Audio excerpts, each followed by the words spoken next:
자, 오늘 시장이 어제와는 또 정반대의 양상이 나타나고 있습니다. 요즘 하루하루가 정말 출렁거림의 연속인데 이 AI와 관련된 버블 이야기, 일단 엔비디아 실적 보면서 조금은 사그라드는가 싶었는데 어제 제가 잠들기 전에 미국 시장을 보니까 급등을 하면서 출발하더라고요. 그래서 미국도 좀 안도를 하나 보다 싶었는데 자고 일어나 보니까 급락하면서 거래가 마감이 됐습니다.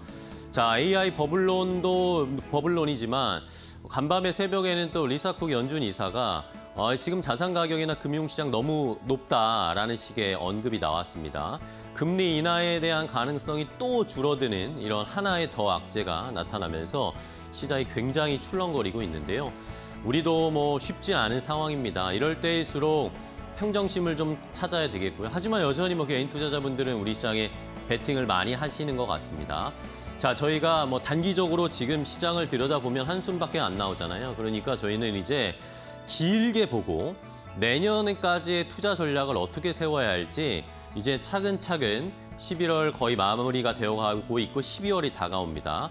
내년의 전략을 어떻게 짜야 할지 오늘은 내년의 전반적인 글로벌 시장의 동향과 투자 판단을 함께 해보도록 하겠습니다. 앵커 브리핑으로 바로 이어가겠습니다. 자, 현재 시장이 이상합니다. 그죠? 여러분들도 느끼실 텐데 지금 맥쿼리에서도 오늘 리포트를 발행을 했는데 현재 시장이 굉장히 이상하다. 모순적인 상황들이 계속 펼쳐지고 있다라고 현재 시장을 진단했습니다. 자, 경제가 강한 것 같으면서도 약한 것 같고 인플레이션이 올 것 같은데도 또 올라오지 않는 이런 모순적인, 그러면서 현재 시장을 슈레딩거의 고양이라고 비유를 하면서 지금 시장이 녹록치가 않고 이런 시장의 모순적인 상황들이 올해에 그치는, 지금 연말에 그치는 것이 아니라 내년까지도 좀 이어질 수 있다. 그게 전방위적으로 글로벌 시장이 약간은 혼동이 나타날 수 있는 상황이다라고 지금 이야기를 하고 있었습니다. 우리도 느끼고 있죠. 최근에 시장이 하루 급등했다, 하루 급락하고 외국인들이 하루에 2조 샀다가 2조 팔고 막 이런 패턴이 계속 나타나고 있으니까 저희도 갈피를 잡기가 힘든데 이렇게 외국의 유명한 저명한 투자은행들도 지금 시장의 상황이 굉장히 모순적이다라고 판단하고 있다라는 겁니다. 그러면서 맥쿼리가 내년에 대한 전망을 했습니다. 다음 페이지를 볼까요? 자, 내년은 혼돈과 불확실성에 세 가지 문제가 발생하는 시장이 될 것이다라고 이야기를 했습니다. 크게 세 가지, 내년에 혼돈과 불확실성을 가지고 올 수 있는 세 가지 큰 요인들을 이렇게 정해놨는데요. 일단은 계속 나옵니다. AI 버블에 대한 이야기입니다. 실제 버블인지 아닌지는 지금 판단할 수가 없죠. 버블이라는 건 지나고 나봐야 아는 겁니다. 지금 아무리 버블이라고 해봤자 시간이 지나고 나서 다시 시장이 반등하면 버블이 아닌 거죠.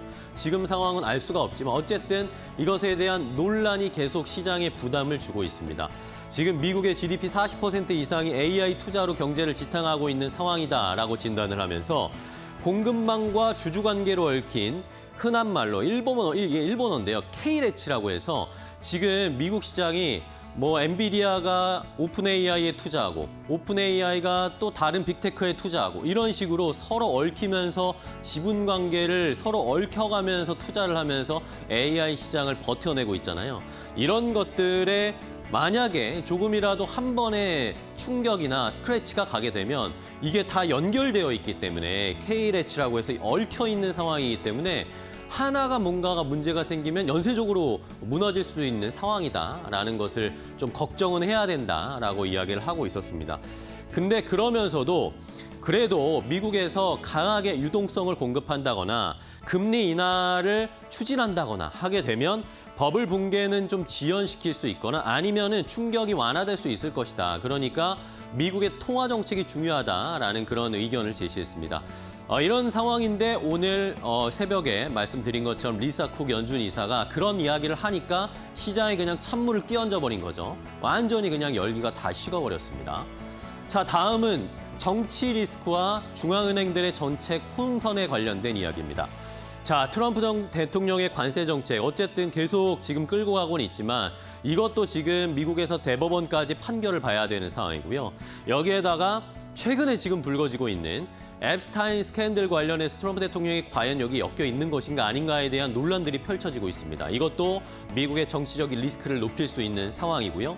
여기에다가 내년이면 이제 미국의 중간 선거가 열리게 되는데 맥쿼리에서는 내년 3월 이후면 이제 미국 시장이 거의 중간 선거에 휩쓸려 갈 수밖에 없다. 그러니까 정책적인 불확실성이 커질 수밖에 없고 핵심 변수로 시장의 변수로 등장하게 될 것이다라고 하면서 정치적인 리스크가 미국에서 커질 수 있다라고 진단을 하고 있었습니다. 그리고 이런 불안감들이 있다 보니 미국의 중앙은행을 포함한 전 세계의 중앙은행들이 긴축을 해야 될지 완화를 해야 될지 갈피를 잡기 어려운 상황. 앞에서도 말씀드렸듯이 모순적인 상황들이 계속 펼쳐지고 있기 때문에 중앙은행들이 정책 결정을 하는데 금리 결정을 하기가 쉽지 않을 거다. 우리나라도 마찬가지죠. 그런 이야기들이 많이 나오잖아요. 그런 상황이 펼쳐질 가능성이 있다. 그리고 마지막은 중국입니다. 중국이 지금 유동성의 함정에 빠져가지고 경제 성장에 굉장히 브레이크가 걸리고 있잖아요. 디플레이션이 압력이 지속되다 보니까 내수가 살아나질 않고 있습니다. 중국 상황이. 그러다 보니 저축도 과잉, 자본 배분의 비효율성, 정부의 투자도 중국 정부가 과감하게 이제는 드라이브를 걸 수 없는 상황. 이러다 보니까 중국이 성장률 유지하기가 쉽지 않을 거다. 내년에도 마찬가지일 거다라고 이야기를 했고요. 중국은 어쨌든 싸게 만들어서 해외에 팔고 미국에 팔고 하는 그런 경제 전략을 쓰고 있었는데 제조업 중심의 수출 모델, 중국이 이걸 과연 버텨낼 수 있을까?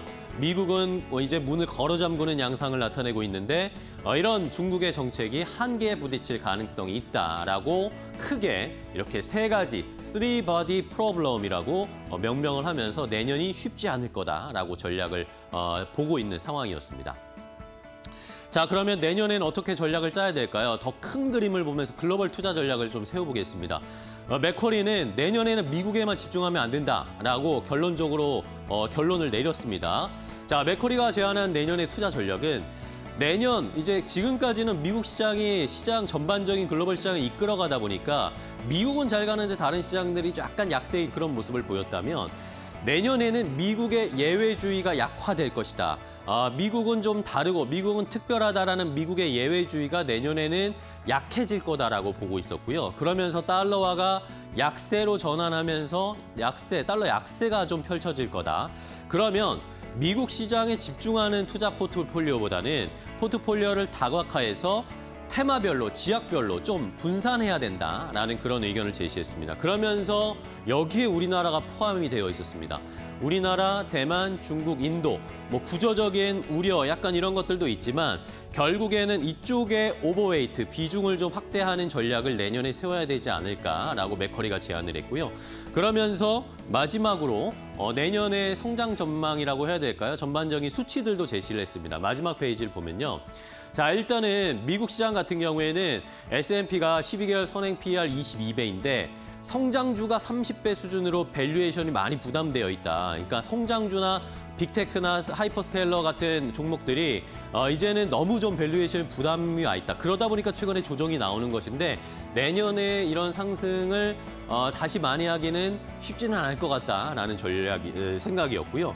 유럽 같은 경우에는 26년 EPS 성장률이 내년에 좀 어쨌든 올라갈 텐데 그게 올해 워낙 좋지 않았기 때문에 기저효과로 반등하는 것이지 그게 드라마틱한 성장은 보여주기 어려울 거다라고 얘기를 했습니다. 그러면서 대만과 우리에 대한 전망을 굉장히 좋게 해줬는데요. 결국에는 AI 반도체, AI와 관련된 투자는 논란이 있겠지만 계속 이어질 것이다. 그렇기 때문에 높은 이익 성장이 기대가 된다라고 이야기를 했습니다. 그러면서 대만 같은 경우엔 올해 16%에서 내년에 20% 가까이 이익 성장이 기대가 되고 우리나라는 특히 더 올해 30%대의 이익 성장이 예상이 되는데 내년에는 이거보다 더 좋은 35%까지 이익 성장률이 나올 것이기 때문에 우리나라에 대한 투자도 관심이 좀 큰 것 같습니다. 맥쿼리 쪽에서는. 자, 이러면 시장이 미국의 포트를 약간 조정을 하면서 이 신흥국 쪽에 투자를 늘리게 될 가능성들이 있는데 큰 손들이요. 우리나라에도 이런 자금들이 조금 들어올 수 있지 않을까. 우리가 생각했던 것보다 조금 더 들어올 수 있지 않을까라는 기대도 조금 해보게 됩니다.